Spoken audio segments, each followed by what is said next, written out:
আসসালামু আলাইকুম। বাংলাদেশে স্বাধীনের পরে কয়েকজন খুব রাষ্ট্রীয় খেতাব পাইছে, অর্থাৎ পুরস্কার। এই যে পুরস্কার পাইছে, এই পুরস্কারের মধ্যেই বাংলাদেশের 7 জন হচ্ছে পুরস্কার পাইছে, খুব বড় এবং সম্মানীয় পুরস্কার। সেই পুরস্কার পাইছে 7টা লোকে বাংলাদেশের।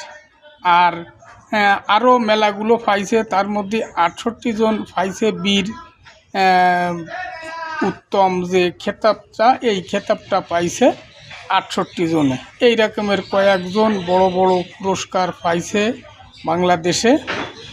মানে কথাটা বলা হতেছে, এই পুরস্কার বড় বড় যে পুরস্কার পাইছে, এইগুলো অধিকাংশ দেখা যায় আওয়ামী লীগের লোক নেই বললেই চলে, হাতে গোনা 1-2 জন আছে। তা এরা স্বাধীনতার কথা বলে, এগো আদরে স্বাধীনতা হয়েছে। তা আমি বলতেছি, এগো মধ্যে এই রকমের কেতাব পার পুরস্কার লোক খুব কম কেন? এগো তো এই বেশি থাকবে, সব লোকই এগো থাকবে।